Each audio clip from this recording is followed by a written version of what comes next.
sekalian, saya buka dengan salam. Assalamualaikum warahmatullahi wabarakatuh.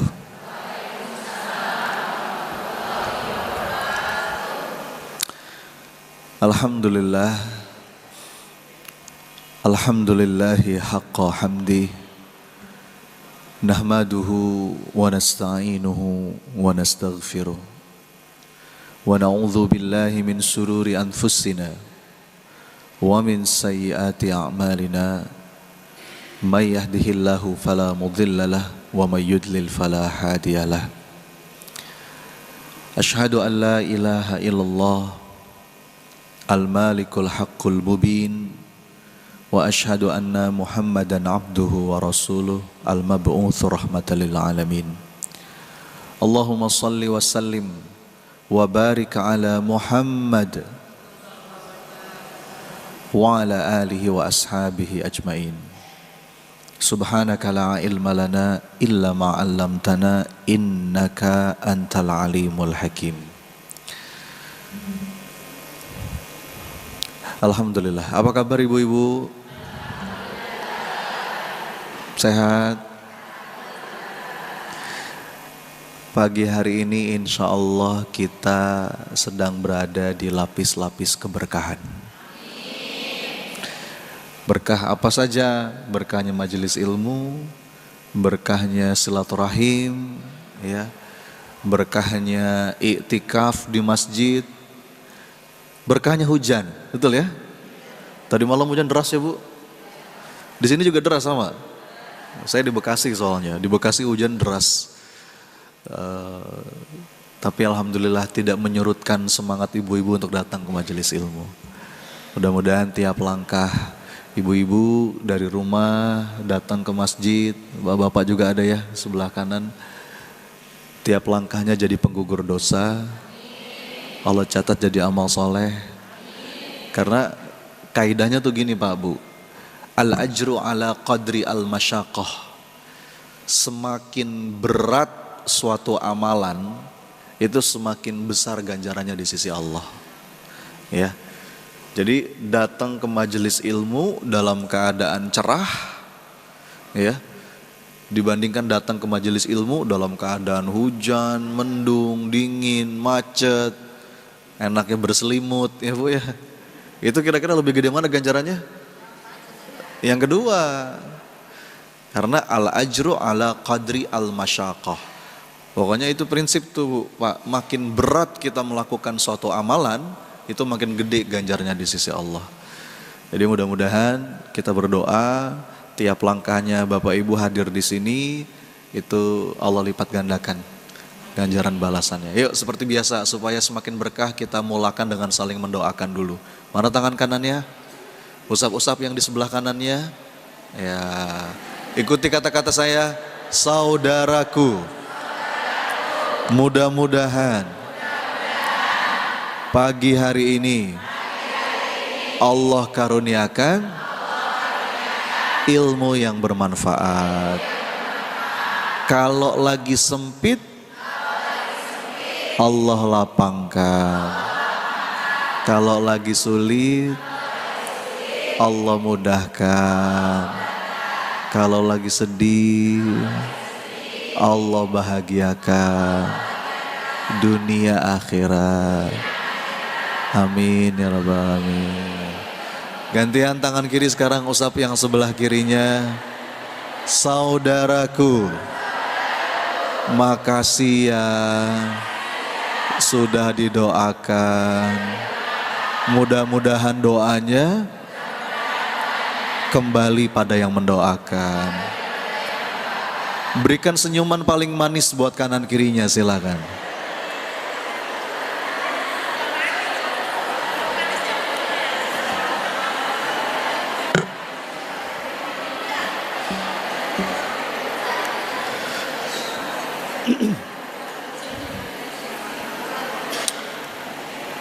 Alhamdulillah ibu-ibu,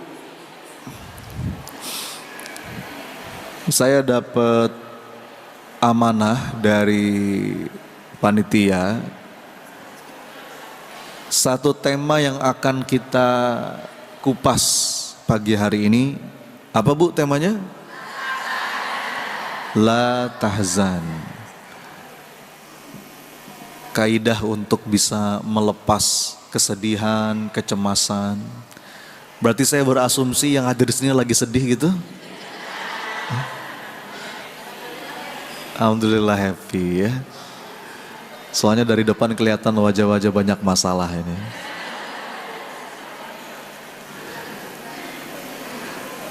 Sebetulnya la tahzan innallaha ma'ana ini salah satu mantra penting dalam hidup yang kita dapat dari Quran surat At-Taubah ayat ke-40. Ya. Itu salah satu ayat yang betul-betul saya jadikan pegangan Bu dalam hidup. Quran surat At-Taubah ayat 40. Ibu-ibu tahu latar belakang cerita, latar belakang kisah dari ayat itu? Latar belakang kisahnya adalah ketika Rasulullah itu atas petunjuk dari Allah memutuskan untuk hijrah dari Makkah menuju Madinah bersama sahabat mulia Sayyidina Abu Bakar As-Siddiq. Tahu kisahnya ya? Dalam perjalanan hijrah itu Bapak Ibu, Rasulullah itu dicari, hendak dibunuh. Bahkan dibuat sayembara oleh para musyrikin Quraisy. Sayembaranya apa? Pokoknya cari Muhammad sampai dapat. Baik dalam keadaan hidup atau mati. Siapa yang bisa menemukan Muhammad, kata mereka, hadiahnya gak tanggung-tanggung Bu. Dalam beberapa riwayat disebutkan 100 ekor unta merah. Unta merah itu Bu, itu bisa dikatakan di zaman Nabi harta yang paling mahal.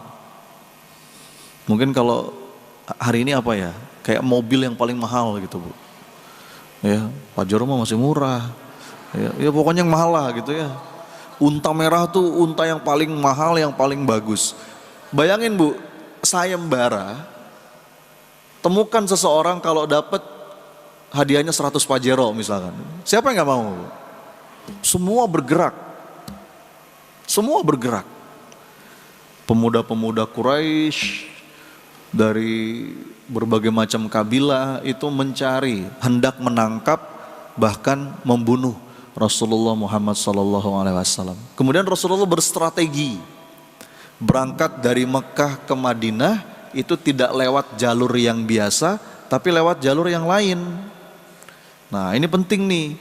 Jadi strategi, rencana, perhitungan itu perlu kita lakukan.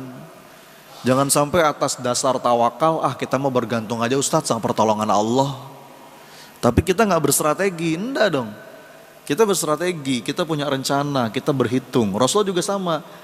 Rasulullah lewat jalan yang tidak biasa. Bahkan salah satu strateginya Rasulullah itu, Rasul naik ke atas gunung, namanya gunung apa? Jabal Thur. Gunung Thur. Ini kalau ibu-ibu pernah umroh atau haji, pasti pernah tuh berziarah ke Jabal Thur ya. Minimal kita lihat dari bawah. Di puncak Jabal Thur itu ada satu gua, namanya Gua Thur.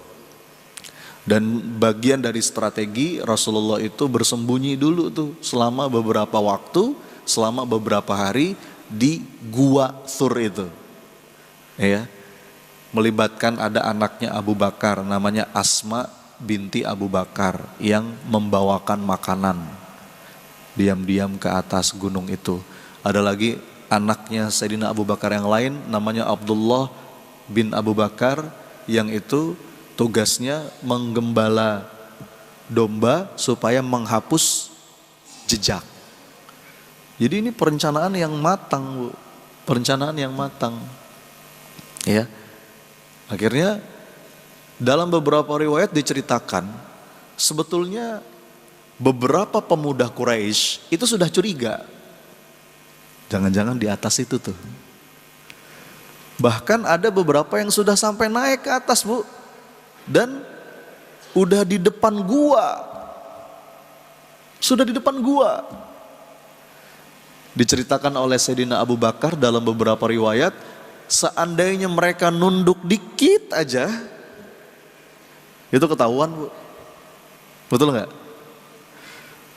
Dan diceritakan pada saat itu Bu, Abu Bakar bergetar, cemas, takut, khawatir, meneteskan air mata. Mohon maaf ya Bu, Sayyidina Abu Bakar bukan orang yang pengecut. Dia mah nggak takut terjadi apa-apa pada dirinya. Tapi siapa yang dia takutkan? Rasulullah. Abu Bakar tuh yang dipikirin kekasihnya Rasulullah Muhammad SAW.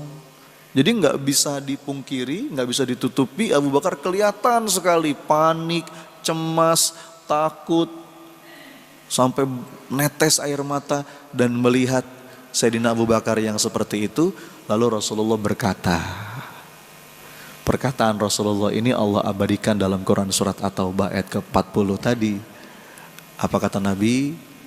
La tahzan, innallaha ma'ana. Jadi la tahzan itu bisa diartikan jangan takut, jangan sedih, jangan cemas gitu Bu. Karena Allah bersama kita. Aduh Bu, itu mantra kehidupan yang penting banget untuk kita pegang. Perasaan bersama Allah itu mestinya membuat kita tenang. Nih, sekarang saya mau ngasih contoh deh. Bu, di sini ada nggak sih Bu dulu yang pernah ngalamin punya rumah di kampung? Pernah nggak ngalamin punya rumah di kampung? Mungkin rumah nenek kita gitu ya. Ibu inget gak kalau rumah orang-orang zaman dulu tuh kamar mandi sama ruang utama terpisah? Bu ya, pernah ngalamin gak Bu? Dulu saya pernah ngalamin tuh Bu, waktu kecil. Ya, biasanya saya waktu itu Bu, namanya anak-anak ya, itu kalau malam-malam kebelet gitu Bu ya, malam-malam mau pipis, mau buang air, itu karena jauh Bu, takut tuh, betul nggak? Belum lagi Bu kalau dari keluar rumah tuh mau ke kamar mandi ngelewatin kebon gitu Bu ya, ada pohon apa tuh Bu? Ya, pohon nangka, pohon pisang. Waduh, itu imajinasi udah kemana-mana tuh Bu ya. Takutnya ada apa. Nah, coba saya mau nanya Bu, sebagai seorang anak kalau misalkan malam-malam mau ke kamar mandi, mau ke belakang, dalam keadaan seperti itu, apa yang saya lakukan? Apa yang saya lakuin? Hah? Lari? Saya bangunin siapa? Mungkin saya bangunin ibu, mungkin saya bangunin nenek, ya enggak? Mah, atau nek, nin, temenin, kakak mau pipis, ya enggak? Bangunlah tuh bibi kita, nenek kita, atau ibu kita, ditemenin kita. Nah pertanyaan saya, begitu saya ditemenin, gimana rasanya? Tenang, betul nggak Bu? Padahal suasananya ada yang berubah nggak? Nggak ada yang berubah. Gelapnya tetap gelap, ya nggak? Seremnya mungkin tetap serem, pohon-pohonnya masih ada. Tapi begitu saya merasa ditemani, beda nggak Bu rasanya? Beda. Ya. Sama Bu, begitu pula dalam hidup. Saya nggak tahu, kita mungkin punya cerita masing-masing. Ada masanya kita lagi takut, lagi cemas, lagi ada ancaman, lagi ada persoalan, takut. Jadi memang ketakutan dan kesedihan itu saling kait mengait Bu. Makanya la tahzan itu bisa diartikan jangan sedih, jangan takut, jangan cemas, itu saling kait mengait. Orang kalau kecemasannya berlebihan itu berdampak pada kesedihan yang mendalam, betul nggak Bu? Iya. Nah kalau kita dalam keadaan sedih, dalam keadaan takut, dalam keadaan cemas, ya. Kalau kita sadar bahwa Allah bersama kita, itu mestinya menenangkan. Menenangkan. Itu kalau bisa jadi Mantra hidup tuh Bu, pasang di handphone, pasang la tahzan innallaha ma'ana. Supaya kita diingetin terus, Allah tuh bersama kita. Bu, Allah mah gak pernah kemana-mana. Kita yang sering pergi ninggalin Allah. Allah mah selalu ada nungguin kita. Kita bikin dosa, ditungguin sama Allah taubat kita. Jadi itu diantara keindahan. Keindahan makna dari kalimat la tahzan innallaha ma'ana. Dan akhirnya fa'anzalallahu sakinatahu alaih. Ketika kalimat itu diucapkan oleh Nabi, kata Allah apa? Langsung Allah hujamkan sakinah, ketenangan, ya, di hati Sayyidina Abu Bakar dan juga tentu saja Rasulullah Muhammad SAW. Jadi itu kita bahas dulu judulnya. La tahzan innallaha ma'ana, itu kita ambil dari Quran surat At-Taubah ayat 40. Nah, kenapa ini penting? Sekarang saya mau nanya Bu, ada gak sih di antara kita yang gak pernah sedih? Ada gak sih di antara kita yang gak pernah cemas? Gak mungkin. Wong jangankan kita Bu, Nabi aja pernah ngalamin sedih, betul? Nabi Yakub itu sedih ketika kehilangan anaknya Nabi Yusuf alaihissalam. Rasulullah pernah sedih ketika kehilangan istrinya tercinta, Khadijah binti Khuwailid al-Kubra. Rasulullah itu pernah sedih ketika kehilangan pamannya Abu Thalib dalam keadaan belum beriman. Rasulullah itu sedih ketika berdakwah ke Taif, dilempari batu, berdarah-darah, hancur, ya, kakinya terluka. Sampai para ulama menyebut tahun itu dengan tahun kesedihan atau amul huzni. Siapa di antara kita Bu yang gak pernah sedih? Nabi aja pernah sedih. Nabi juga pernah cemas. Nabi Zakaria cemas sampai umurnya udah tua tapi kok belum juga punya anak. Tapi bagaimana kecemasan itu dibawa ke Allah, kesedihan itu dibawa ke Allah. Sebagaimana kalimat dari Nabi Yakub ketika sedih, qala innama ashku bathi wa huzni ilallah. Aku sedih dan aku mengadukan segala kesedihanku kepada Allah. Jadi siapa di antara kita yang gak pernah sedih Bu? Kita semua pernah. Bahkan kita harus terkadang merasakan sedih. Kita perlu loh Bu merasakan patah hati. Kenapa? Begitu hati kita patah, dari celah-celah patahan hati itu seringkali masuk cahaya hidayah. Sebagaimana kalimat dari Maulana Rumi, you have to keep breaking your heart until it opens. Wah, coba diulang Bu.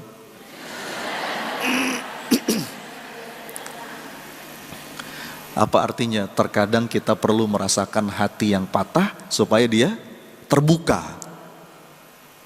Nih Bu, begitu hati kita patah, macam-macam tuh, patahnya karena kecewa, patahnya karena kesedihan, pokoknya patah hati lah. Begitu hati kita patah, seringkali dari celah-celah patahan hati kita itu masuk cahaya hidayah. Kalau belum patah, belum kebuka tuh. Makanya ada nasihat yang bilang, di antara orang yang paling sulit dinasehati itu orang sedang jatuh cinta. Ya gak Bu? Susah tuh. Yang kedua, pendukung capres dan cawapres, ya. Susah dinasihati. Orang kalau sudah jatuh cinta Bu, apalagi udah fanatik banget, wah susah tuh Bu. Nanti ketemu kejeduk, patah hati baru sadar, ya. Jadi patah hati, kesedihan itu kalau sikapnya tepat, bagus buat psikologis kita. Termasuk Bu, ini punten ya karena banyak ibu-ibu di sini kan, termasuk dalam mendidik anak, mendidik cucu. Itu tuh biarin Bu, anak tuh ngerasain patah hati. Biarin anak ngerasain kecewa. Itu bagus buat mentalnya. Jangan semua maunya diturutin. Akhirnya kalau dimanja, semua maunya diturutin, dia nggak pernah ngerasain gagal, dia nggak pernah ngerasain kecewa, dia nggak pernah ngerasain susah. Itu jadi anak lemah itu, ya. Disebut dengan mental fragile. Ibu tahu fragile, Bu? Fragile itu tulisannya fragile. Pernah baca nggak? Pernah. Baca di mana? Nah, ini kan tukang ngirim paket nih. Apa tukang menerima paket? Biasanya ibu-ibu kan jadi sohib tukang paket ya. Dikit-dikit paket. Itu kalau di paket tuh suka ada stiker tuh fragile. Fragile tuh dibacanya fragile. Fragile tuh apa? Mudah pecah. Mudah pecah, gampang rapuh. Nih kayak gelas, nih gelas fragile. Ini gelas nih fragile. Nah banyak mental anak-anak sekarang itu yang fragile. Gampang pecah. Dapat tekanan sedikit, kabur. Dikit-dikit healing, dikit-dikit healing. Bisa jadi itu faktor pengasuhan dari orang tuanya. Dimanja, biarin Bu, dia patah hati. Dia pengen sesuatu nggak kita kasih, dia ngambek, biarin. Dia belajar dari situ. Ya, jangan semua diturutin. Ya, itu masalah kata para psikolog. Kalau kita mungkin generasi sebelumnya nggak sebegitu fragile, gitu, lebih tangguh kalau secara resiliensi. Jadi poin saya apa? Kesedihan, patah hati, kekecewaan itu bagus. Banyak sekali dampak positifnya. Makanya kan sebetulnya Bu, kadang-kadang kita suka salah sih. Kita tuh suka membagi emosi tuh jadi dua. Ada emosi positif, ada emosi negatif. Itu salah, pembagiannya salah. Karena yang namanya emosi apapun itu sebetulnya semuanya sinyal positif. Emosi itu positif Bu. Termasuk sedih, kecewa, itu semua positif. Kalau kita bisa nangkep pesannya. Kalau lagi cemas, apa nih pesannya? Kalau lagi sedih, apa nih? Kalau lagi kecewa, apa nih pesannya? Paling kalau kita mau bagi dua, ada emosi yang bikin kita nyaman, ada emosi yang bikin kita nggak nyaman. Tapi dua-duanya positif. Kalau sikap kita tepat. Jadi kalau membagi emosi bukan negatif positif Bu, tapi nyaman dan nggak nyaman. Semua ini perlu kita sikapi dengan tepat. Tadi itu kesedihan. Itu kalau kita bisa baca pesannya, kekecewaan misalkan. Iya ya. Saya tuh kecewa, kenapa? Karena jangan-jangan saya terlalu berharap sama manusia. Udahlah, saya kapok berharap sama manusia. Saya berharap sama Allah aja. Jadi bagus nggak? Jadi bagus. Semua emosi, termasuk yang nggak enak, itu bawa pesan. Dan kalau kita bisa baca pesannya, dan kita sikapi dengan sikap yang tepat, itu malah jadi bagus. Makanya kata Rasulullah kan ajaban li amril mu'min inna amrohu kullahu khair. Semua urusan orang beriman tuh baik, nggak ada yang nggak baik. Enak nggak enak, sesuai harapan nggak sesuai harapan, ujungnya baik kalau kita sikapi dengan iman. Jadi kesimpulannya apa? Di awal ini saya mau ngomong kesedihan, kekecewaan, patah hati itu baik. Hanya saja jangan sampai kelewat batas. Segala sesuatu kalau udah overdosis jadi nggak bagus, betul nggak Bu? Kesedihan itu kalau sudah overdosis setan seneng. Setan seneng Bu. Nih saya bacain kalimat dari Imam Ibnul Qayyim. Kata beliau, al-huznu yudha'iful qalbah. Kesedihan itu melemahkan hati. Wa yuhinul azma, melemaskan tekad kebaikan. Wa yudirul iradata, dan menghilangkan kemauan berbuat baik. Orang kalau lagi sedih tuh Bu, ini kalau udah sedihnya kelewat batas, pasti lemes, betul nggak Bu? Nggak punya tekad, nggak mau ngapa-ngapain, bawaannya mager, betul nggak? Kita kalau lagi sedih ngapain sih Bu pengennya? Kan nggak mau ngapain Bu ya? Ada nggak di sini kalau lagi sedih cuci piring gitu, beres-beres rumah? Kalau ada bagus lah itulah. Saya sedih Ustaz, saya mau beres-beres rumah. Nah itu bagus lah itu. Enggak ada. Secara psikologis, normalnya kita sebagai manusia, kalau lagi sedih kan nggak mau ngapa-ngapain bu. Apa-apa jadi males. Itu setan seneng bu. Bahkan kalimat terakhirnya nih, apa kata Imam Ibnul Qayyim? La syai'a ahabbu ila syaitani min huznil mu'min. Apa artinya? Tidak ada sesuatu yang lebih disenangi setan melebihi seorang mukmin yang bersedih hati. Tuh bu. Makanya kalau ibu-ibu pengen di like sama setan gampang. Gimana caranya? Sedih. Setan seneng bu. Mukanya ditekuk gitu kan. Ngakunya beriman, padahal kata para ulama orang beriman itu mestinya orang paling bahagia bu dalam hidupnya. Dengan kacamata iman kita selalu bisa menemukan keindahan dalam setiap takdir kehidupan. Makanya indikator yang paling jelas kolbu itu hidup, iman itu terhujam ke dalam jiwa apa? Bahagia bu. Qul bifadlillahi wa birahmatihi fabidzalika falyafrahu. Happy, wajahnya cerah, ceria. Para sahabat tuh bu ya, Rasulullah, para sahabat, para ulama itu wajahnya tuh cerah, ceria bu, enak dilihat. Apakah mereka nggak punya masalah? Masalahnya banyak. Kita mah nggak ada seujung kukunya, betul nggak? Nggak usah jauh-jauh deh bu. Nih, masalah kita sama masalah saudara-saudara kita di Palestina, di Gaza, jauh nggak bu? Jauh. Kita mah cengeng bu. Anda lihat ya, Anda lihat tayangan-tayangan, ya Allah, ya Rabb. Betapa teguhnya iman mereka. Kehilangan segalanya bu. Masih aja kalau di kamera tuh happy. Ya. Kita semuanya nyaman, masih baut aja mukanya. Komplain terus. Para sahabat dikisahkan di antara ciri penghuni surga itu bu, itu mukanya enak dilihat, ya, cerah, senyum.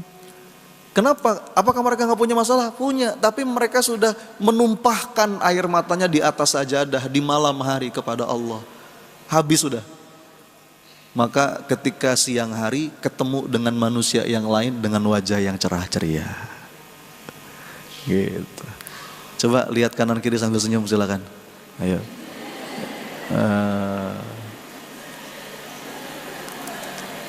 Bahkan kata Nabi itu sedekah. Jadi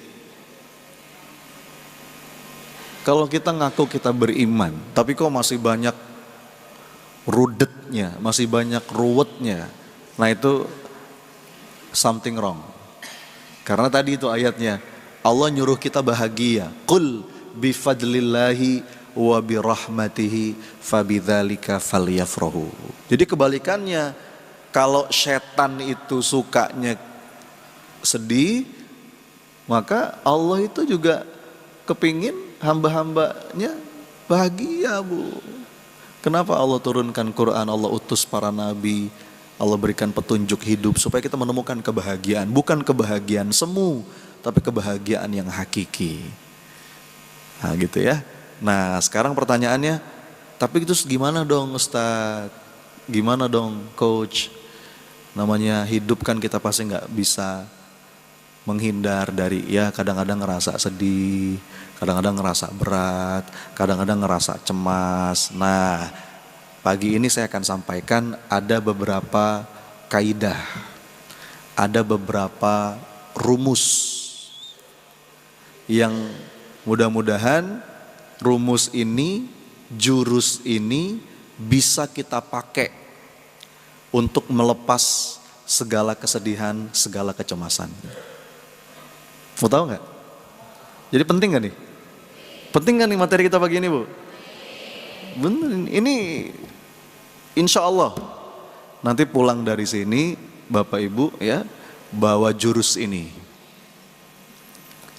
jurus untuk melepas kesedihan.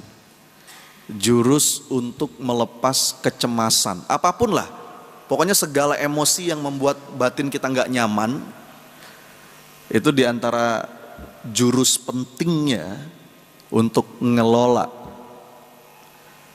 suasana batin agar dada kita lapang, agar kita tenang, agar kita nggak tenggelam dalam emosi yang nggak nyaman itu. Ini jurusnya. Karena gini Bu, ada beberapa kesalahan orang ketika mengelola emosi, terutama emosi-emosi yang nggak nyaman ya. Apapun lah, Anda boleh sebut sedih, marah, kecewa. Paling tidak ada 3 kesalahan. 3 kesalahan itu, yang pertama ditekan, dipendem, ya, repressing. Jadi dia sebetulnya nggak baik-baik saja, tapi dia pura-pura baik-baik saja. Kamu kenapa? Enggak, aku nggak apa-apa. Kenapa? Enggak, aku nggak apa-apa.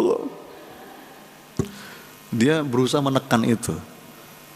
Itu bahaya loh Bu. Itu nggak sehat secara mental. Itu bisa jadi bom waktu. Jadi Anda tuh nggak mau deal sama emosi itu.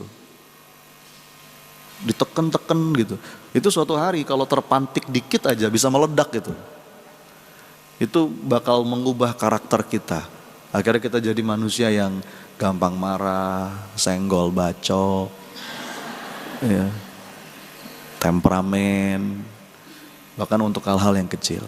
Itu kesalahan pertama, ditekan-tekan, ya, dipendem. Itu bahkan bisa jadi bom waktu itu. Atau yang kedua, dilampiaskan tapi dengan cara yang tidak jernih. Iya.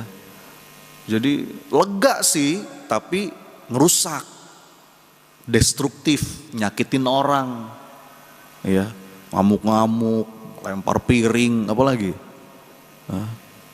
teriak-teriak. Nggak begitu. Ya, ngebut-ngebut, ya, di jalan, itu juga nggak tepat. Itu nggak tepat. Ada lagi kesalahan yang ketiga. Tadi yang pertama apa kesalahannya? Ditekan. Yang kedua, dilampiaskan tapi dengan cara yang tidak baik. Atau yang ketiga, melarikan diri, diabaikan. Jadi apa? Kabur, escape. Gitu. Dia cari pelarian. Jadi nggak diselesaikan itu. Dia nggak mau duduk sama emosi itu. Kenapa? Kalau duduk mungkin sakit. Padahal kalau kita mau duduk bentar aja, kita cenderung bisa berdamai kok. Tapi dia nggak mau, dia lari.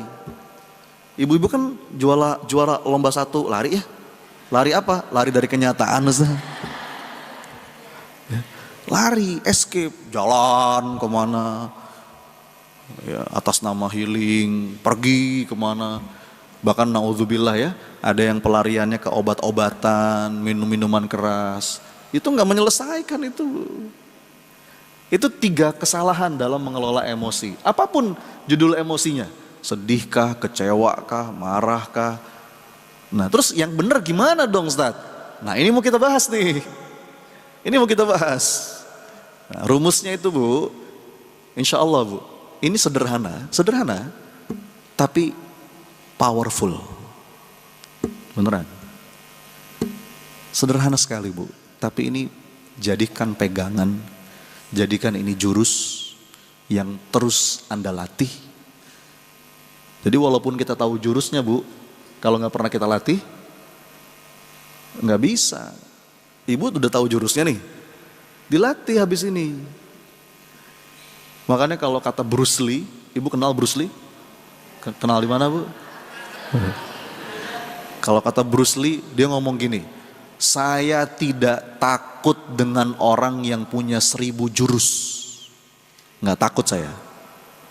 Tapi saya takut dengan orang yang punya 1 jurus diulangnya 1000 kali. Percuma orang punya 1000 jurus, tapi nggak pernah dilatih. lebih takut orang itu punya satu jurus, tapi dilatih ribuan kali. Mungkin jurusnya cuma mukul, tapi karena dilatih terus sekali pukul Bu, mematikan itu. Ibu-ibu nih sering alhamdulillah datang ke majelis taklim, belajar. Kan dapat banyak jurus tuh. Dipakai. Jangan cuman ditulis. Kan saya pernah bilang ya, itu proses belajar itu bukan cuman datang dengerin. Kalau itu namanya jiping. Apa jiping? Ngaji kuping. Terus pulang dari pengajian langsung berasa soleh. Mana ada kayak gitu. Yang ada malah nambah hisap Bu. Kamu ngaji setiap pekan gak ada yang berubah dari akhlakmu. Itu malah nambah hisap. Bagaimana setiap kali kita datang ke majelis ilmu, pulang kita komitmen. Nih pengen saya amalkan ya Allah. Pengen saya latih gitu kan. Ngaji tentang sabar. Begitu pulang, apa otomatis jadi sabar? Mana bisa. Ya. Perlu dilatih. Nah Allah lihat tuh. Begitu pula yang mau kita bahas. Ini ada jurus, insya Allah. Kalau ibu-ibu pakai jurus ini, terutama dalam keadaan batin gak nyaman, apapun, sedih, kecewa, ya, patah hati, takut. Ini mudah-mudahan jadi jurus yang ampuh. Mau tahu nggak? Mau tahu nggak? Mau aja apa mau banget? Sederhana Bu, tapi powerful. Terus terang, ini udah saya simplifikasi lah. Ibu-ibu belajar teori tentang pengendalian emosi. Wah rumit. Itu bidang saya. Itu bidang saya. Ya. Ibu belajar tentang emotional intelligence. Ya. Tentang EQ, tentang emotional mastery. Teorinya banyak, tapi saya akan sederhanakan untuk ibu-ibu. Mau nggak? Bener nih. Jadi jangan gini loh. Kadang-kadang kita tuh suka kalau dapat ilmu, terus ngomongnya gini, gitu doang. Bu, kadang-kadang gitu doang itu hasil ngedalemin kerumitan. Bisa dipahami gak? Iya. Jadi justru kata pepatah dalam bahasa Inggris, simplicity is the ultimate sophistication. Coba diulang Bu.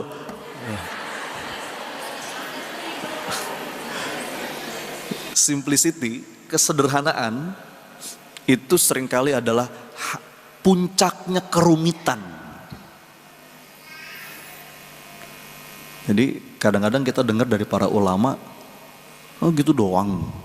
Padahal gitu doang itu tuh Bu, itu hasil belajar panjang tuh.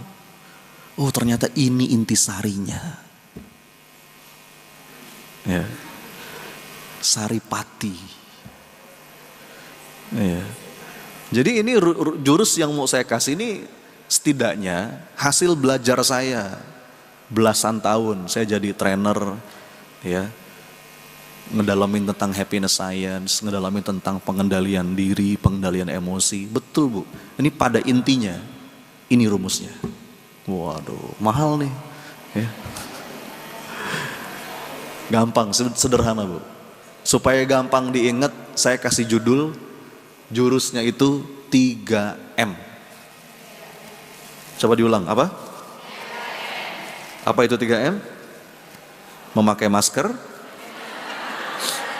mencuci tangan, menjaga jarak. Bukan itu ya. Ini 3M yang lain. 3M untuk Anda bisa menjadi master dari emosi Anda. 3M agar Anda bisa mengendalikan, mengelola, melepas segala ketidaknyamanan batin. Udah siap? M yang pertama. Apa M yang pertama? Mengaku. Coba diulang. Sekali lagi. Ini M yang pertama. Ini pintu gerbang paling awal untuk pemulihan jiwa.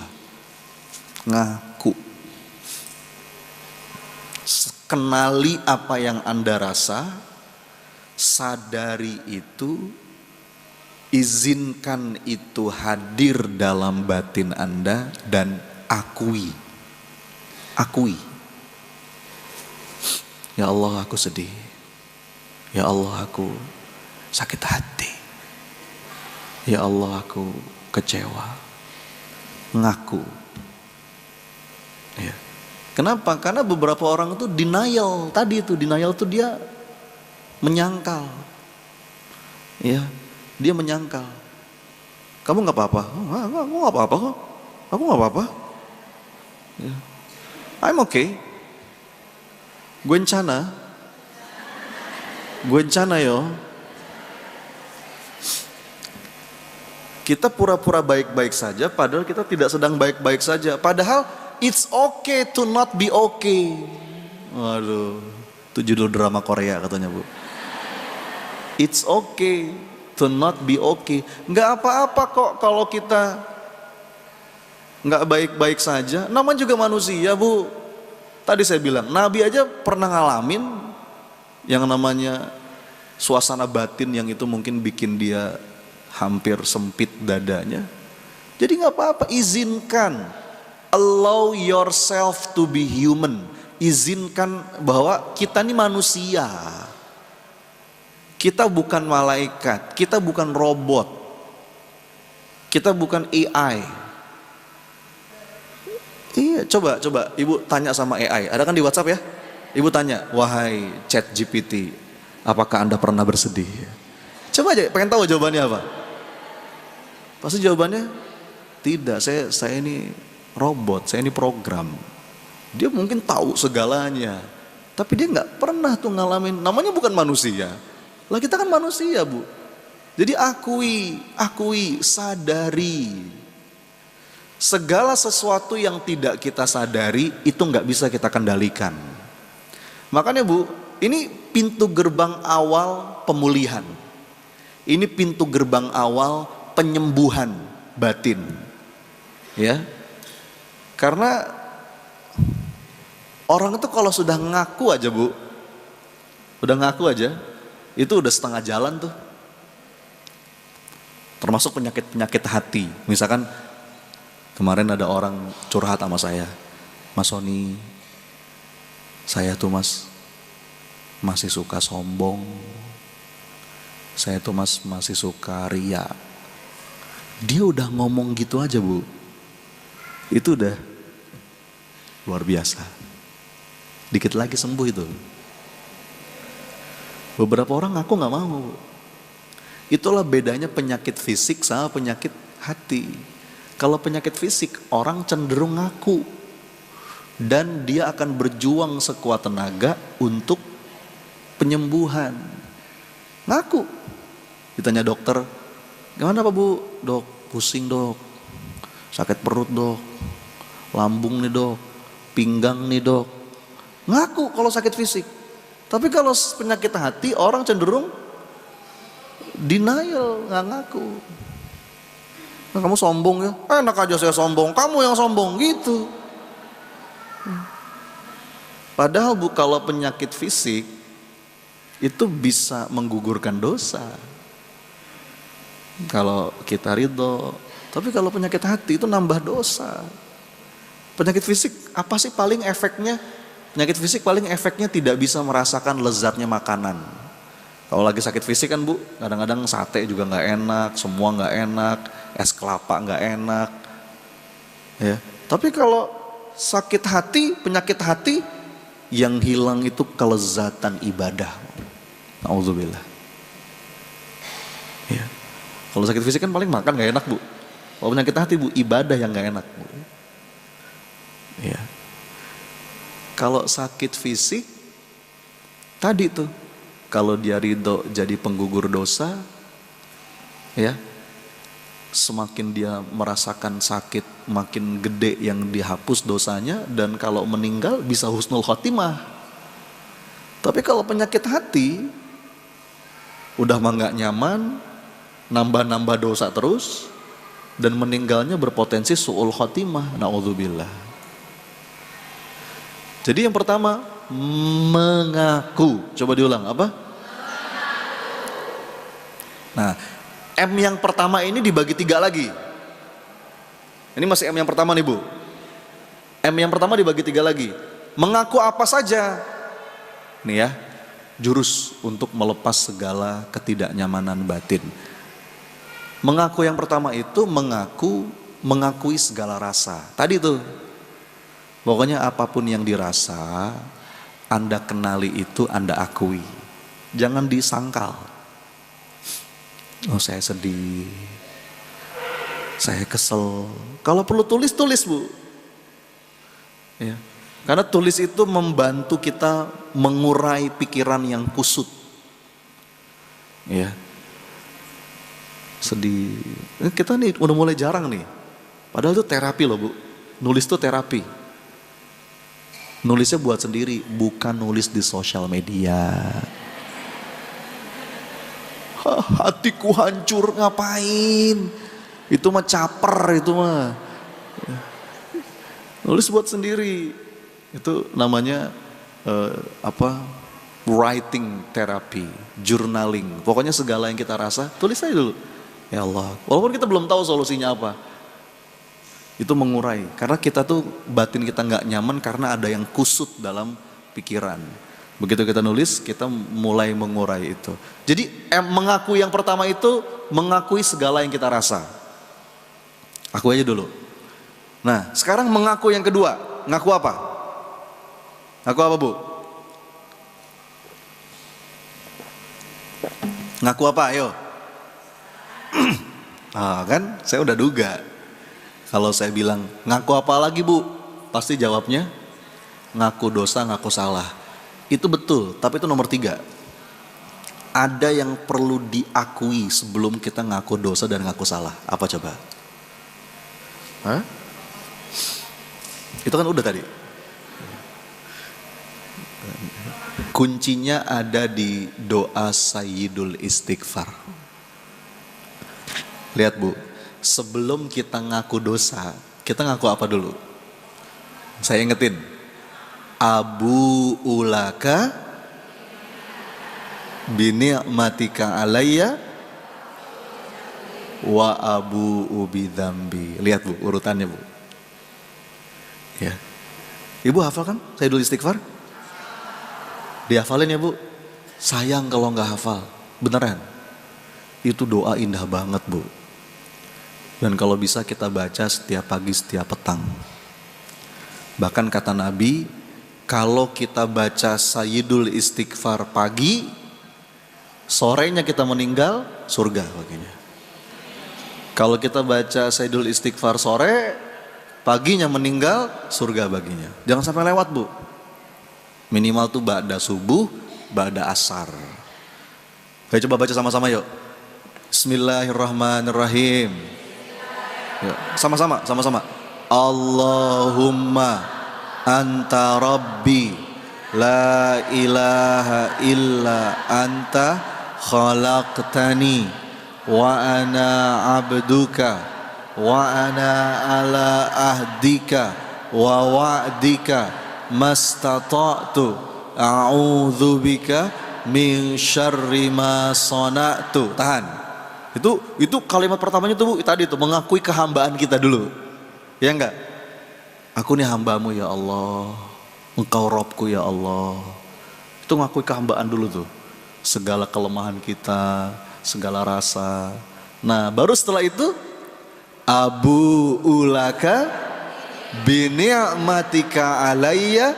Terus wa abu ubidzambi. Lihat tuh, lihat urutannya.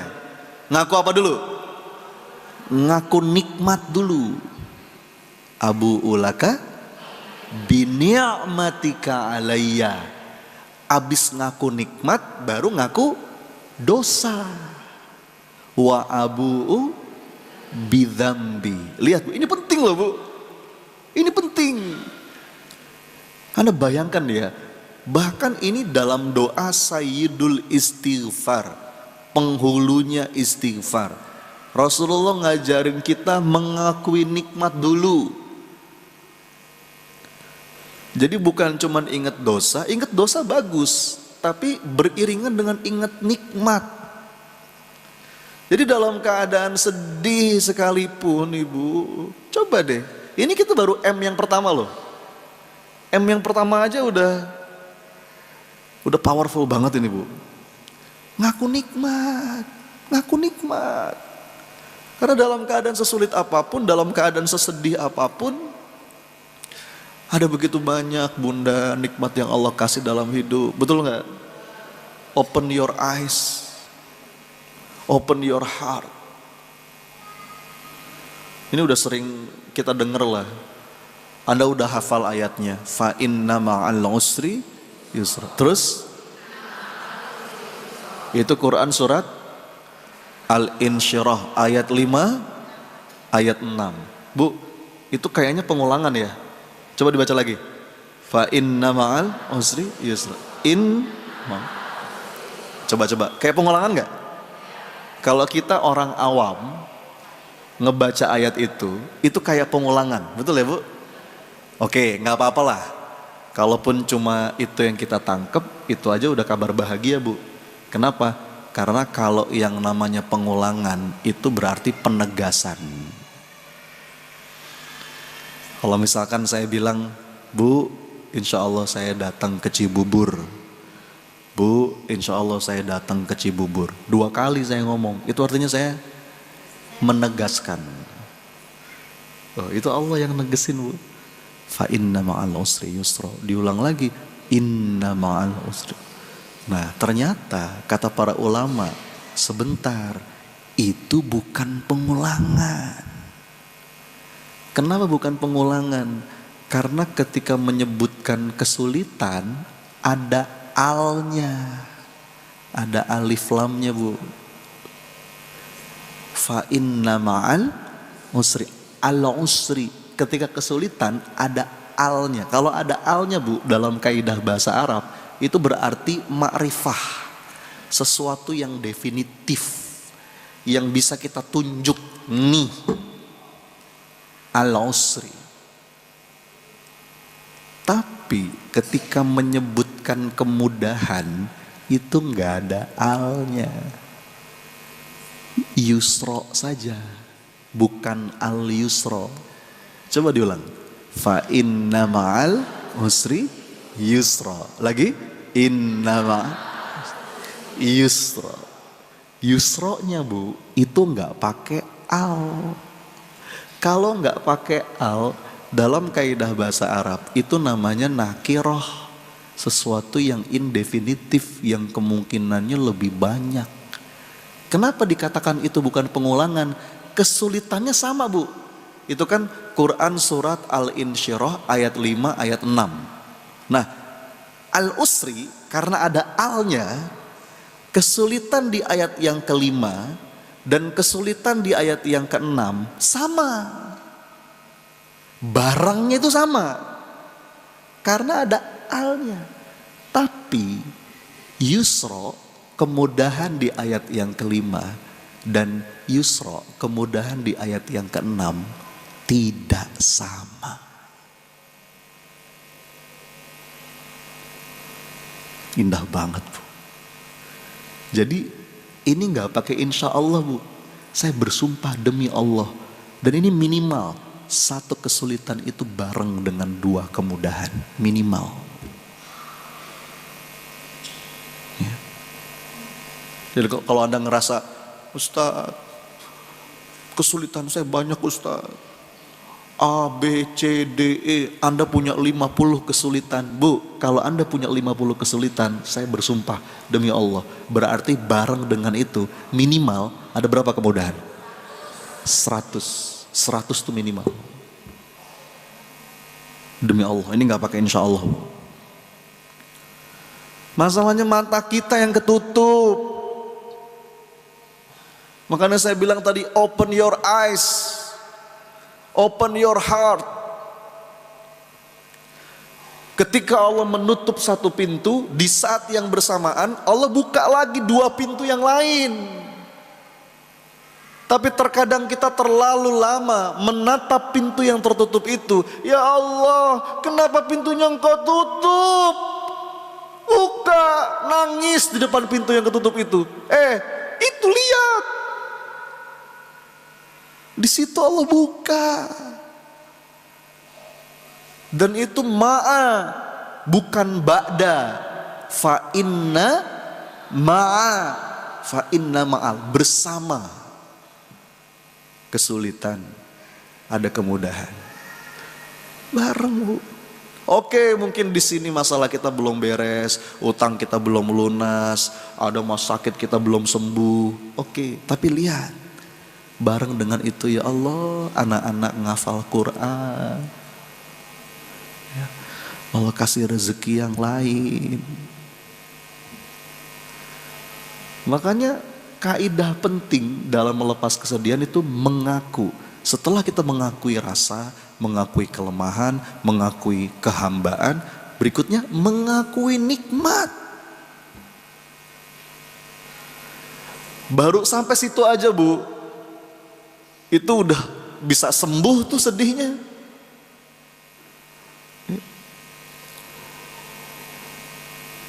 Ya Allah, alhamdulillah. Ya Allah, alhamdulillah. Ya, temukan itu.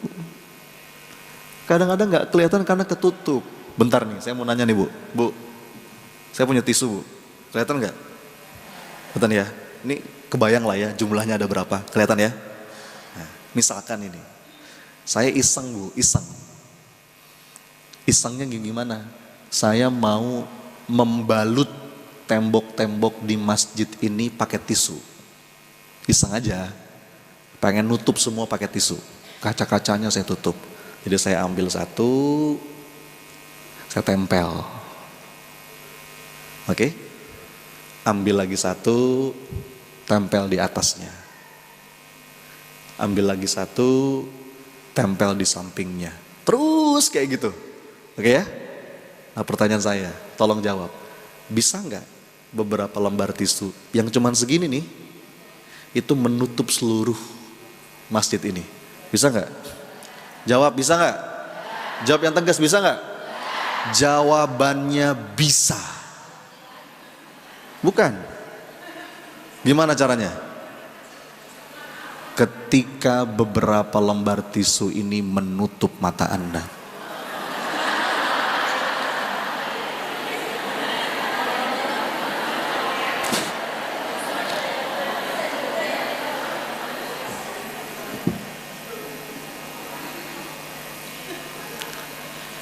Poin saya apa?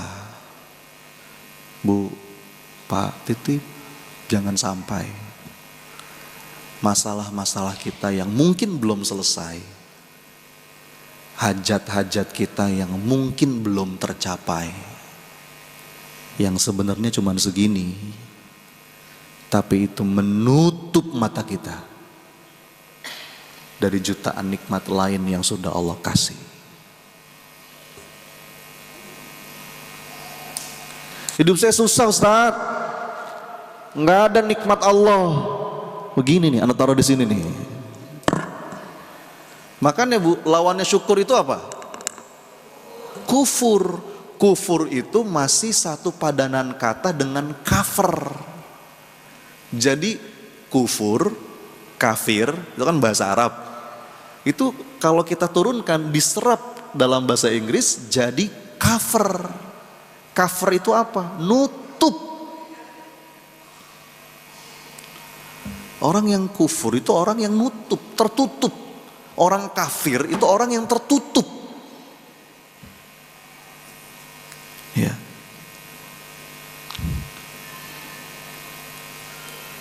Semoga Allah karuniakan kepada kita hati yang peka atas begitu banyak nikmat yang Allah anugerahkan. Kalau kata guru saya, Son, ada dua nikmat yang paling puncak dalam hidup. 2 nikmat primer, yang lain sekunder. Kadang-kadang kita tuh Bu, untuk bersyukur kebanyakan syarat. Padahal kata guru saya, Son, kalaupun kamu mau ngasih syarat, 2 saja. Apa? 2 nikmat primer dalam hidup, bernafas, bersujud. Coba diulang. Nafas Bu. Alhamdulillah ya Allah. Kalau guru saya bilang, kalau kamu belum sadar nafas ini nikmat, coba kamu main ke kuburan. Kamu tahu nggak apa yang paling diinginkan sama orang-orang yang sekarang udah dikubur? Apa Bu? Ya Allah, bisa nggak balik lagi bentar aja memperbaiki amal, betul Bu? Dan kita masih dikasih. Guru saya bilang, setiap nafas yang kamu hirup itu adalah cinta dari Allah. Makasih ya Allah, kita masih dikasih kesempatan nebus dosa, masih bisa dikasih kesempatan memperbaiki amal. Makasih ya Allah. Yang kedua Bu, bersujud. Sujud itu nikmat Bu, nggak semua orang dikasih hidayah untuk mau sujud, betul nggak? Manusia sekarang ada miliaran Bu, nggak semuanya diberikan taufik, diberikan hidayah untuk mau sujud. Makanya sujud itu nikmatin Bu. Makasih ya Allah, Engkau karuniakan kepada hamba hidayah untuk mau sujud. Dan sujud itu kan sedekat-dekatnya seorang hamba dengan Robnya. Ketika seorang hamba itu diilhamkan untuk sujud, itu berarti Allah lagi pengen berdekat-dekat dengan hambanya. Udah, yang lain mah sekunder Bu. Primer itu 2 itu. Makanya ada 2 istilah yang perlu kita bedakan. Ada sujud syukur, ada syukur sujud. Apa Bu? Sujud syukur, syukur sujud. Bedanya apa? Kalau sujud syukur, kita bersujud untuk mensyukuri suatu nikmat, betul nggak? Ibu-ibu dapat rezeki apa? Sujud. Nah itu sujud syukur. Ya, dapat hadiah apa? Suami mungkin dapat rezeki apa? Kita sujud. Makasih ya Allah. Anak diterima di kampus favorit, sujud. Makasih ya Allah. Itu namanya sujud syukur. Atau pemain bola habis ngegolin, bagi yang muslim ya, selebrasinya sujud. Itu sujud syukur. Sujud untuk mensyukuri suatu nikmat. Tapi jangan lupa ada yang kedua. Yang kedua apa? Syukur sujud. Maksudnya apa? Lah, sujudnya itu sendiri yang kita syukuri. Makasih ya Allah.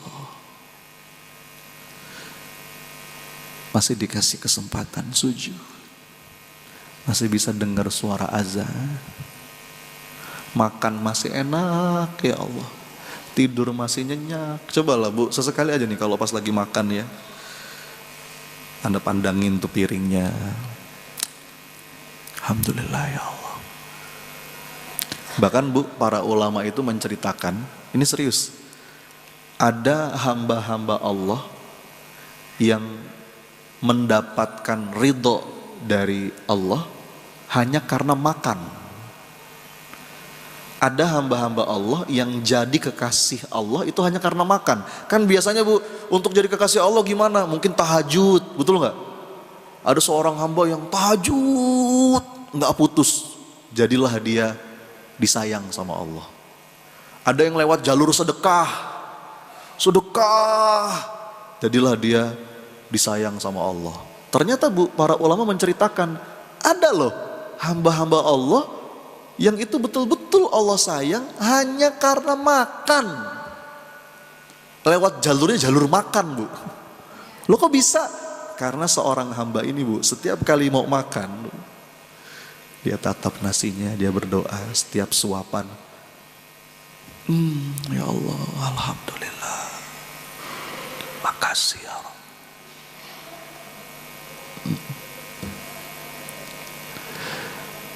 Makanya Allah itu akan menambah nikmat bagi mereka yang mampu menghargai, menghayati apa-apa yang sudah Allah kasih. Jadi mengakui ini masih M yang pertama nih Bu. Kita mau bahas berapa M? 3. Ini baru M yang keberapa? Yang pertama. M yang pertama apa tadi? Mengaku. Mengaku kan dibagi lagi ya.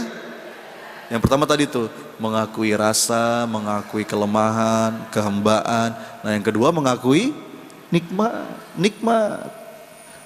Baru setelah ngaku nikmat, abu ulaka binikmatika alayya. Setelah itu wa abu ubi dzambi. Mengakui apa? Mengakui dosa.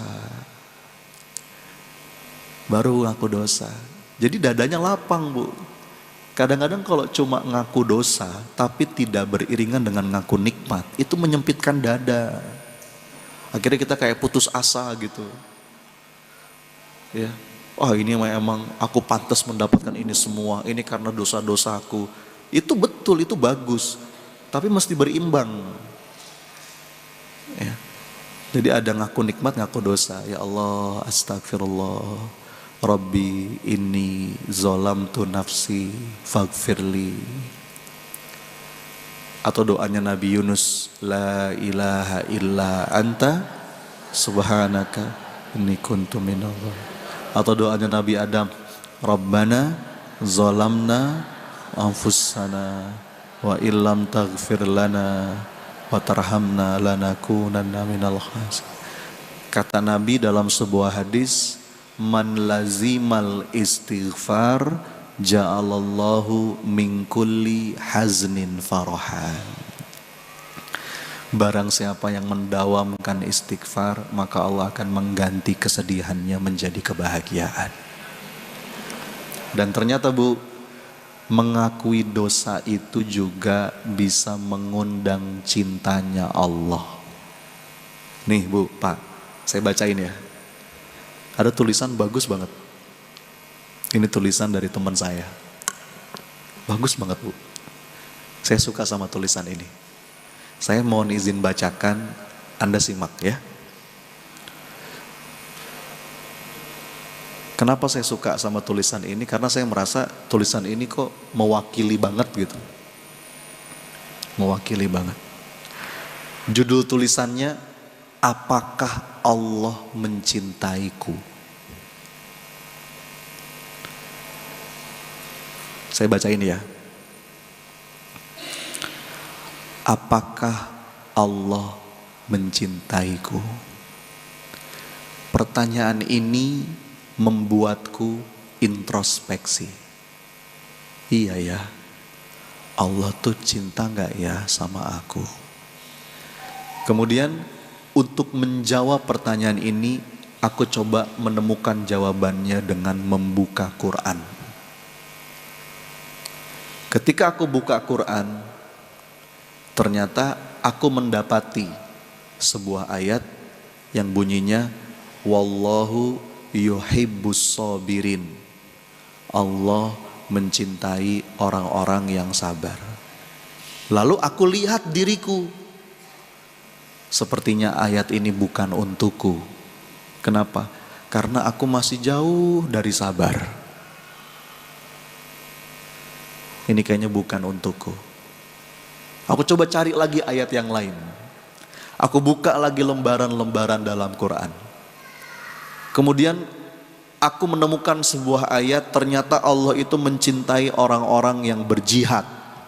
Orang-orang yang bersungguh-sungguh dalam ketaatan. Lalu aku lihat diriku. Kok sepertinya aku merasa ayat ini bukan untukku. Kenapa?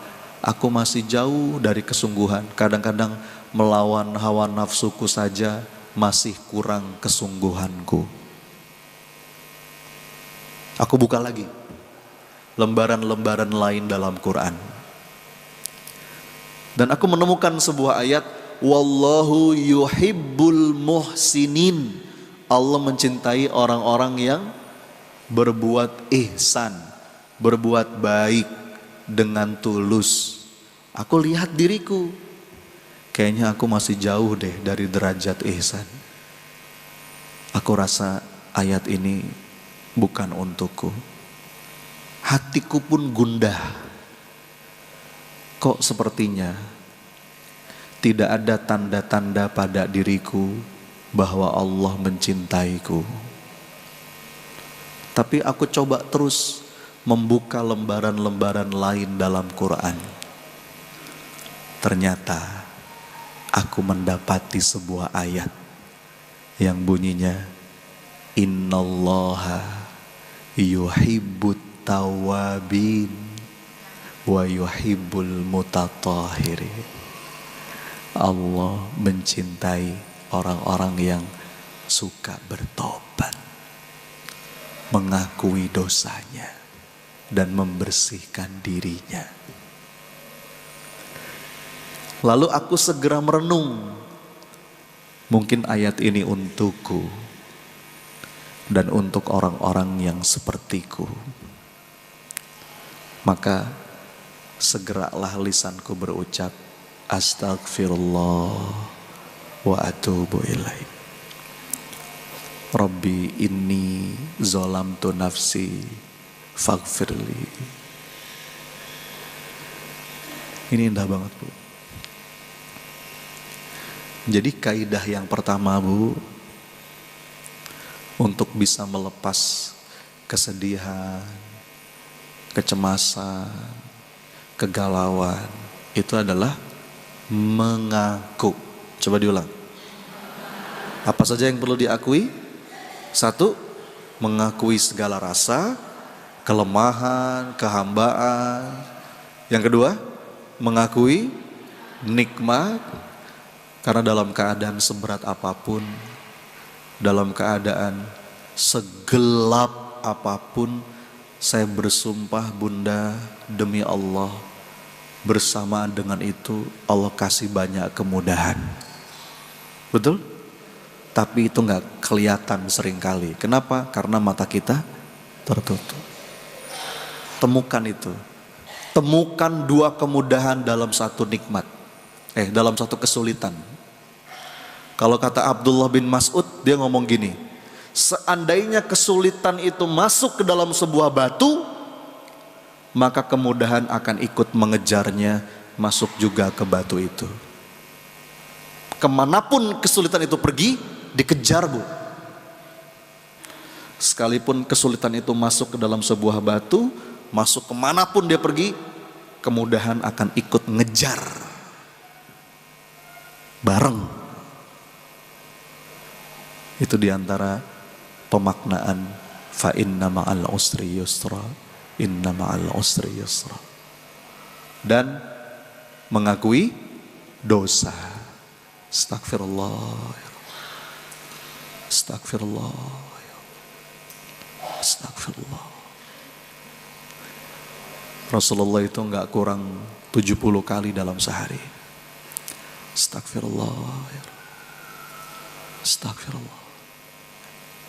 Itu M yang pertama. Jurus pertama untuk melepas segala kesedihan, apapun perasaan yang membuat kita gak nyaman. Masuk ke M yang kedua sekarang. Apa M yang kedua? Kalau yang pertama apa tadi? Mengaku. M yang kedua itu mengadu. Coba diulang, Bu. Apa? Mengadu. Dan kita semua sudah paham sebaik-baik tempat mengadu itu adalah Allah.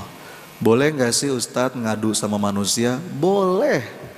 Selama orangnya tepat. Ya. Orang yang berilmu, orang yang bisa ngasih solusi, mungkin orang yang kita tuakan, orang yang bijak, bukan mengadu atau curhat kepada sembarang orang. Apalagi curhat di sosmed. Rugi, Bu, curhat di sosmed. Kenapa? Karena menurut penelitian, Anda tahu nggak? Kalau kita curhat di sosmed, 80% teman kita di sosmed itu nggak peduli. Yang 20% gimana? Itu malah nyukurin. Syukurin.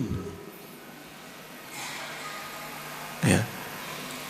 Boleh curhat sama orang yang mungkin dalam rangka butuh diberikan pencerahan, Tapi kita perlu sadar pondasi yang paling penting itu adalah mengadukan segala sesuatu kepada Allah.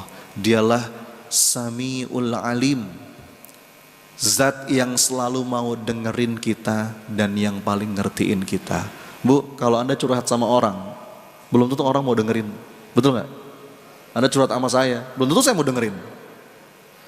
Belum tentu saya peduli. Belum tentu saya bisa berempati dengan apa yang Anda rasa. Tapi Bu, kalau Anda curhat sama As-Sami Al-Alim, zat yang selalu mau dengerin kita dan yang paling mengetahui segala isi hati kita, itu lepas. Makanya kata para ulama, berdoa kepada Allah adalah penyembuh bagi jiwa yang hampa, pikiran yang bimbang, dan hati yang terluka. Dalam urusan sekecil apapun Bu, kata Rasulullah dalam sebuah hadis, bahkan untuk urusan sandal yang putus saja, bilang ke Allah. Coba saya mau nanya, jujur Bu, jujur, Anda pernah nggak sandal putus, terus angkat tangan, ya Allah sandalku putus. Ayo, Anda bayangkan Bu, Rasulullah itu bersabda, bahkan untuk urusan sandal yang putus saja, bilang ke Allah. Apalagi untuk urusan yang lebih besar. Beneran Bu, bahkan dalam beberapa keterangan kata para ulama, untuk urusan garam di dapur, bilang. Untuk urusan gas yang habis, sebelum ngantri, doa dulu. Ya. Bu, saya titip banget kalau bisa anak-anak kita, cucu-cucu kita diajarin Bu yang kayak gini. Kemarin anak saya yang paling bungsu tuh tiba-tiba minta martabak. Umi, baby mau martabak. Kata uminya, nak, udah bilang belum sama Allah? Ngomong dulu nak sama Allah. Yang ngasih rezeki Abi sama Umi itu Allah. Kalau Allah gak ngasih rezeki, Abi gak bisa beliin kamu martabak. Oh gitu ya Mi. Iya nak. Angkat tangan dia. Ya Allah, baby mau martabak. Amin. Baru saya pesan GoFood. Itu kita ngajarin logika tauhid sama anak. Termasuk ibu-ibu kalau mau apa-apa bilang Bu sama Allah. Boleh di sebelah kupingnya suami gak apa-apa. Katanya itu mempercepat ijabah. Ya Allah, dikit-dikit ya Allah. Allah tuh seneng Bu. Makin banyak kita minta, Allah tuh seneng. Makin banyak kita datang, Allah seneng. Itulah bedanya khalik sama makhluk. Kalau makhluk Bu, makin banyak didatengin, makin gimana? Makin sebel. Nih contoh ya. Ibu punya pohon mangga di rumah. Lagi berbuah nih. Saya tetangga Anda. Hari pertama saya datang. Bu, boleh minta mangganya? Jawab. Oh masih senyum. Masih senyum. Nanti kira-kira 2-3 hari kemudian saya datang lagi. Bu, boleh minta mangganya? Udah mulai beda senyumannya tuh ya. Nanti 2 hari lagi saya datang, baru saya lewat depan rumah, Anda udah bilang mau minta mangga kamu ya. Itulah makhluk. Makhluk itu Bu, makin sering didatengin, makin sebel. Tapi kalau Allah Bu, makin sering kita datang, Allah makin senang. Ya Allah, dikit-dikit. Ya Allah, dikit-dikit ya Allah. Kalau kata Maulana Rumi Bu, Rumi itu punya syair begini, bagus banget. Aku hadir, tapi engkau tidak datang. Itu dalam banget Bu. Allah itu nungguin kita Bu setiap saat. Sepertiga malam terakhir Allah nungguin kita. Kita tidur. Setiap waktu sholat Allah nungguin kita. Kadang kita telat datangnya. Bahkan setiap saat mengadu, ya Allah. Ya, Allah mau menumpahkan segala rasa. Kayak kalimat Nabi Yakub tadi, qala innama ashku bathi wa huzni ilallah. Itu penyembuh banget, Bu. Mengadu kepada Allah tuh bisa lewat doa, bisa lewat zikir, bisa lewat sholat. Sholat tuh yang paling lengkap. Berdekat-dekat dengan Quran.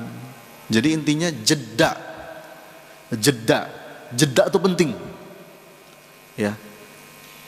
Supaya kita tidak reaktif. Pokoknya kalau ada apapun emosi yang muncul di ruang batin, jangan ikutin pikiran otomatis. Karena kalau pikiran otomatis itu sering ditunggangi sama syaitan. Namanya was-was. Jeda dulu. Jeda itu penting, Bu. Ya.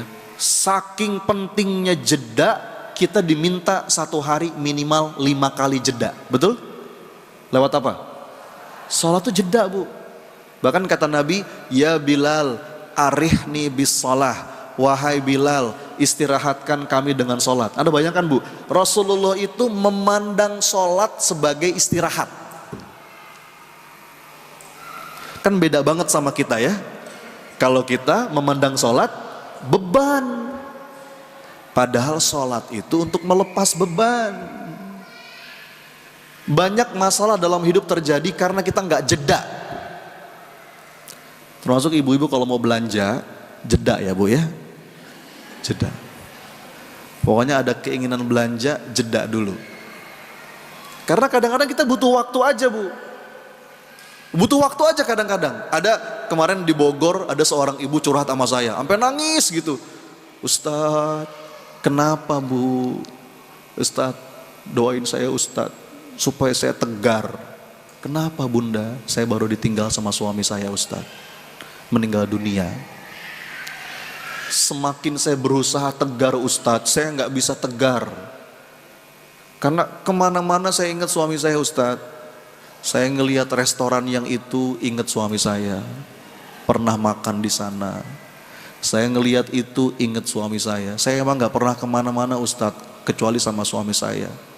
Sekarang Ustadz, suami saya udah nggak ada. Saya nggak bisa tegar Ustadz. Semakin saya berusaha tegar, makin nggak bisa. Apa jawaban saya? Bu, ibu nggak usah berusaha tegar. Cuman satu saran saya, apa? Take your time.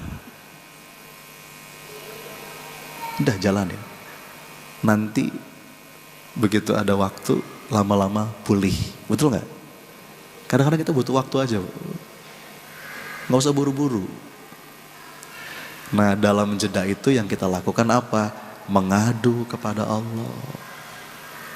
Jadi kadang-kadang penyembuhnya itu waktu. Ya, penyembuhnya itu waktu. Makanya nggak boleh reaktif. Kalau ada segala yang tidak nyaman, jangan diikutin pikiran otomatis, jeda dulu. Nggak boleh kita ngambil keputusan dalam keadaan nggak jernih. Bahkan istikharah dulu. Minta dituntun dulu sama Allah. Ya Allah, kalau ini baik, tunjukkan. Kalau ini buruk juga tunjukkan. Jangan istikharahnya, ya Allah kalau baik jodohkan. Kalau nggak baik perbaiki dia ya Allah. Itu maksa. Padahal boleh jadi apa yang kita anggap baik itu nggak baik menurut Allah. Begitu pula sebaliknya. Jadi mengadu kepada Allah. Terakhir Bu, yang ketiga, coba diulang dulu. Tadi yang pertama apa? Mengaku. Apa aja yang diakui? Mengakui segala rasa, kehambaan, kelemahan. Terus mengakui nikmat. Terus mengakui dosa. Yang kedua apa? Mengadu. Mengadu. Nih saya bacain dulu Bu ya. Ada sebuah doa dari seorang ulama. Bagus banget. Isi doanya itu mengaku dan mengadu. Jadi gini Bu. Doa itu bukan hanya minta. Ya. Kadang-kadang kita suka menyempitkan makna doa. Doa tuh minta. Banyak loh Bu contoh-contoh yang diberikan oleh Nabi, oleh para ulama. Berdoa Tapi isi doanya nggak minta. Isi doanya cuma ngaku ngadu. Tapi itu powerful. Coba tuh yang tadi tuh, contoh doa Nabi Yunus. Itu kan ceritanya gimana Bu? Dia dalam 3 kegelapan, betul nggak? Gelapnya malam, gelapnya lautan, gelapnya perut ikan. Isi doanya ada minta nggak? Ya Allah, keluarkan aku dari perut ikan ya Allah. Begitu nggak? Tapi isinya apa? La ilaha illa anta subhanaka. Kadang-kadang Bu, gini loh. Sebetulnya Allah tuh udah tahu apa yang paling kita butuhkan, betul nggak? Tapi Allah minta kita datang. Kadang-kadang Bu, doa yang isinya nggak minta itu malah lebih powerful. Contoh, Anda punya anak nih Bu, anaknya soleh, kalau Anda suruh nurut, nggak pernah bantah, pokoknya anak baik lah. Suatu hari sepatu sekolah anak Anda jebol, bolong. Terus anak Anda datang, dia nggak minta Bu, dia nggak minta, dia cuman gini, Bu, sepatu kakak bolong nih. Ah tapi nggak apa-apa Bu, enak, masuk angin. Udah dia pergi aja, dia nggak minta. Anda gimana? Hah? Nangkep ya? Lihat doanya Nabi Ayub ketika sakit. Itu cuma ngadu loh Bu. Cuman begini, sakit puluhan tahun, bertahun-tahun. Tapi doanya, Rabbi anni masaniyad durru wa anta arhamur rahimin. Dalam kalimat doanya tidak ada minta sembuh. Tidak ada. Cuman apa? Ya Allah, aku sakit. Dan Engkau Maha Penyayang. Di antara Maha Penyayang. Waduh, itu cuma nyindir dikit Bu.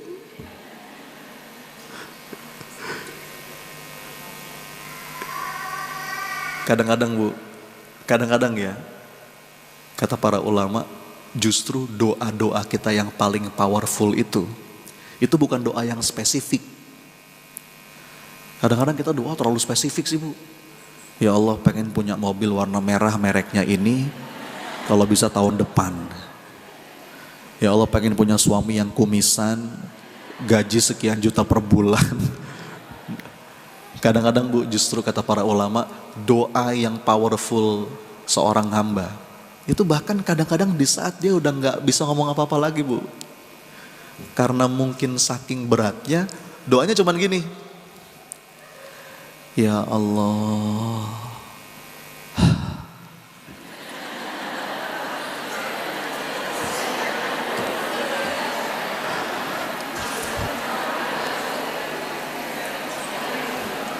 apa kata Allah? Ya, aku paham. Datanglah. Allah senang kalau kita datang. Bahkan kata para ulama, seandainya di dadamu begitu banyak keinginan, tetapi engkau tidak punya cukup waktu untuk meminta, maka sudah, jadikan saja seluruh doamu istighfar. Karena kalau Allah sudah memaafkanmu, beres sudah. Kadang-kadang Bu, saya kalau lagi nemenin jamaah tuh umroh depan Ka'bah, suka bingung ya Bu. Minta apa ya Allah? Ya udah, langsung aja astagfirullah. Rabbikfir warham wa anta khairur rahimin. Allah udah tahu Bu apa yang paling kita butuhkan. Cuma Allah pengen kita datang, ngadu. Ya. Itu mestinya menenangkan. Ya. Terakhir yang ketiga Bu, kaidah untuk melepas segala kesedihan itu adalah M yang ketiga itu menyibukkan diri dengan amal soleh. Karena fitrah kita itu sibuk. manusia itu memang diciptakan untuk terus bergerak. Kalau kita nggak sibuk dalam kebaikan, kita pasti sibuk dalam keburukan. Makanya di antara obat kesedihan itu adalah sibukkan diri.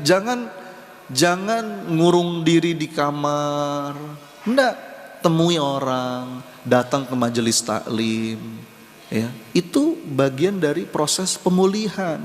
Rasulullah itu ketika sedih ditinggal ibunda Khadijah, sedih ditinggal pamannya Abu Thalib, Rasulullah nggak diem, malah bergerak ke Taif, jalan kaki. Ini ada dalilnya. Jadi kalau Anda sedih, Anda malah perlu bergerak. Ya, lakukan kebaikan-kebaikan.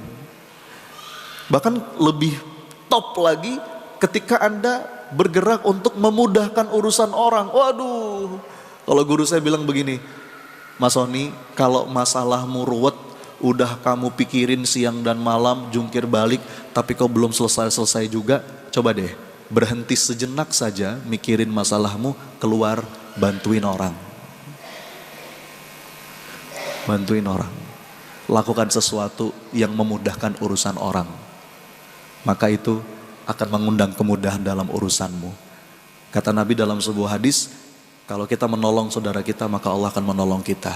Kalau kita memudahkan urusan saudara kita, Allah akan mudahkan urusan kita. Kalau kita menutup aib saudara kita, Allah akan menutup aib kita dunia dan akhirat. Jadi ini 3 jurus untuk melepas kesedihan, kecemasan, kegalauan, segala ketidaknyamanan batin. 3M. Apa aja? Yang pertama, mengaku. Apa yang diakui? Rasa kelemahan, kehambaan diri. Terus mengakui nikmat dan mengakui dosa. Yang kedua, mengadu. Mengadu kepada Allah.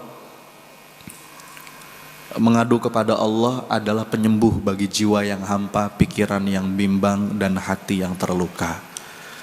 Terus terakhir yang ketiga apa?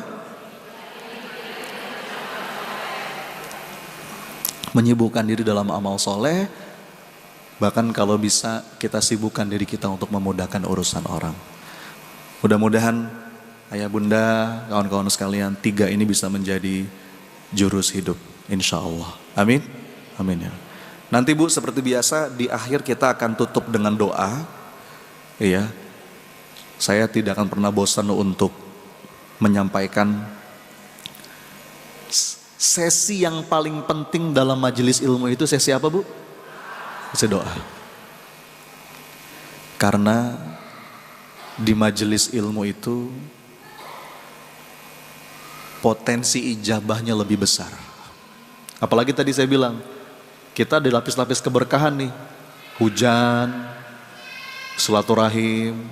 Kata Nabi, majtama'a qaumun fi baiti min buyutillah yatsluna kitaballah wa yatadarasunahu bainahum illa nazalat alaihimus sakinah wa ghasyiyatuhumur rahmah wa khaffathumul malaikah wa dzakarahumullahu fi man indah. Kalau ada sebuah perkumpulan majelis ilmu di rumahnya Allah, maka Allah akan turunkan sakinah, ketenangan. Wa ghasyiyatuhumur rahmat. Bahkan untuk siapapun ada sebuah riwayat malaikat itu protes ketika Allah memerintahkan mencurahkan rahmat kepada yang hadir di majelis ilmu. Terus ada malaikat yang protes, ya Allah, itu ada orang nggak niat datang, dia cuma nganter duduk di pojokan gitu, dia nggak nyimak juga materinya, tapi apakah dia dapat ya Allah? Apa jawaban Allah? Dapat. Pokoknya majelis ilmu itu Anda hadirnya saja, perkara ngerti gak ngerti urusan lain, Anda hadirnya saja itu dapat rahmat. Ya. Walau bagaimanapun majelis offline kayak begini nggak bisa digantikan oleh majelis online, betul nggak? Berkahnya beda, Kalau cuma pengen dapat ilmu hari gini mah gampang, betul nggak Hari gini gampang. Ibu nonton YouTube, ketemu dapat tuh ilmunya. Ibu atau minimal ikut Zoom meeting, dapat gak ilmunya? Tapi berkahnya beda. Apalagi Anda ikut Zoom meeting, kameranya mati, ustadznya ngomong, Anda cuci piring, rebahan, itu bermasalah tuh. Jadi kalau ibu melangkahkan kaki di majelis ilmu, itu niatnya pengen dapat berkah. Berkahnya beda. Yang kita minta tuh bukan cuma ilmu bu, tapi rezeki pemahaman. Makanya doanya Rabbi zidni ilman warzuqni fahman. Dan majelis ilmu itu mustajab. Kalau ada orang nanya, Ustadz, di mana ya Ustadz doa kita biar lebih besar diijabah kemungkinannya sama Allah? Oh di Mekah bu, di depan Ka'bah, di Multazam. Betul. Oh di Raudhah bu, di Madinah. Betul. Tapi kan jauh. Ada yang dekat. Di mana diantaranya? Di majelis ilmu. Makanya bu jangan main-main. Nanti ketika sesi doa, hadirkan hati. Ya, kita doa, hadirkan hatinya.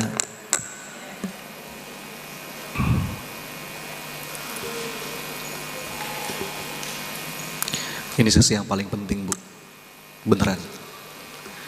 Saya itu kalau diundang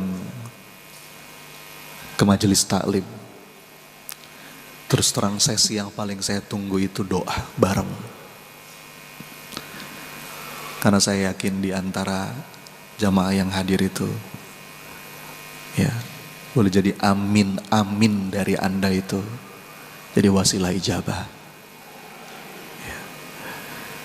Karena nggak ada jaminan bu, yang ngomong di depan ini lebih baik daripada yang mendengar. Kalau sering ngomong begini bu, banyak dosanya. Ya, kadang-kadang salah niatnya. Makanya kalau doa bareng jamaah tuh saya paling seneng. Ya, yuk angkat tangannya. Hadirkan hatinya. Istighfar dulu yuk 3 kali dari hati. Astagfirullah.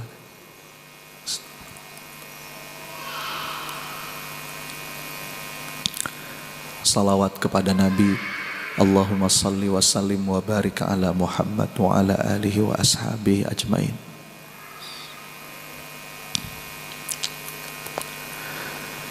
Duhai Allah yang maha mendengar sepelan apapun doa kami.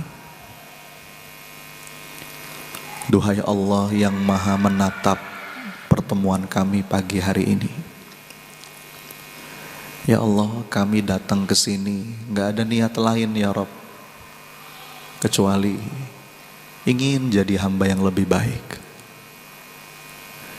Maka ya Allah, catatkan siapapun yang hadir pada hari ini, tiap langkahnya Engkau jadikan amal soleh.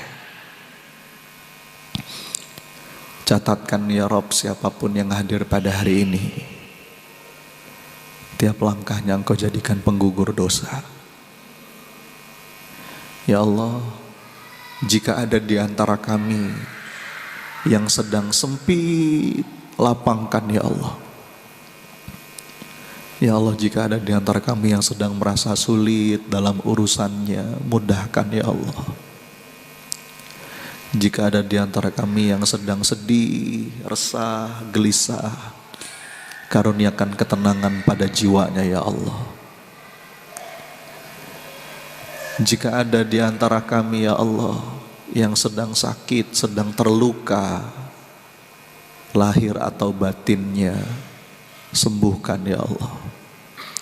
Kalau ada di antara kami yang sedang berat ya Allah, sedang bingung, ringankan, kuatkan pundaknya, berikan petunjuk padanya ya Allah.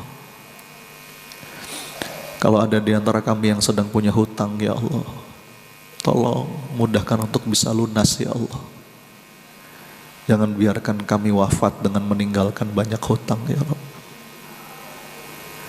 Kalau ada di antara kami yang rindu pengen umroh haji, ya Allah izinkan kami semua yang ada di sini bisa merasakan wukuf di Arafah-Mu. bisa sujud langsung di depan Ka'bahmu, bisa duduk bersimpuh di masjid Nabimu. Ya Allah, jadikan pasangan kami, keluarga kami, anak-anak kami soleh soleha, penyejuk hati kami. Rabbana hablana min azwajina wa zurriyatina qurrata a'yun waj'alna lil muttaqina imama. Bapak Ibu, saya berikan kesempatan, silakan doa masing-masing. Ayo silakan, apapun itu. Apa yang sekarang terlintas di pikiran Anda? Anda lagi berharap ditolong sama Allah dalam urusan apa? Yuk minta sekarang. Apa yang ingin Anda adukan di hadapan Allah? Silakan. Amin ya Allah. Amin ya Allah. Silakan Bu, Pak. Apapun yang sekarang terlintas di pikiran, yuk kita minta sama Allah, kita adukan kepada Allah. Ya Allah, mudahkan ya Rabb. Ya Allah, kuatkan ya Allah. Allahumma yassir wa la tu'assir. Amin ya Allah. Amin ya Allah.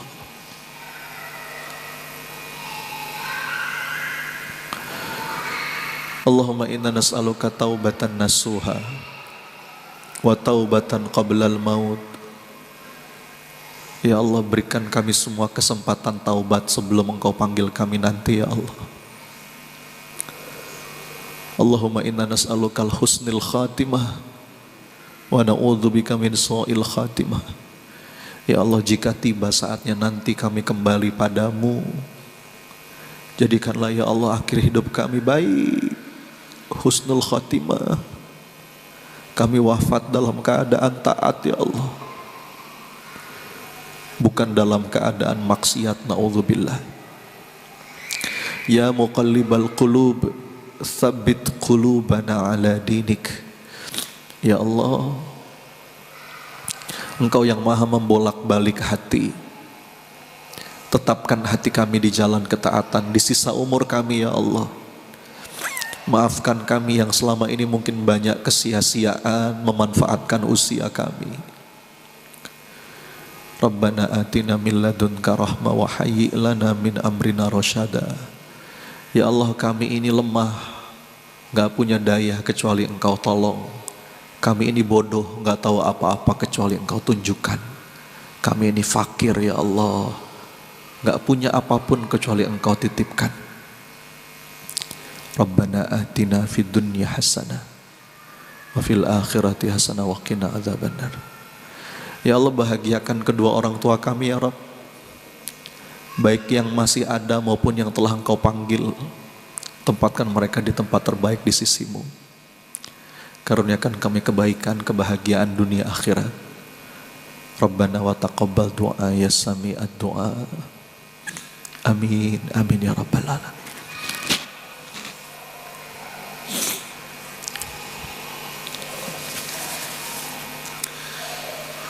Hadirin Bapak Ibu jamaah sekalian, boleh sambil salaman kanan kirinya ya, saling minta maaf, saling mendoakan. Terima kasih atas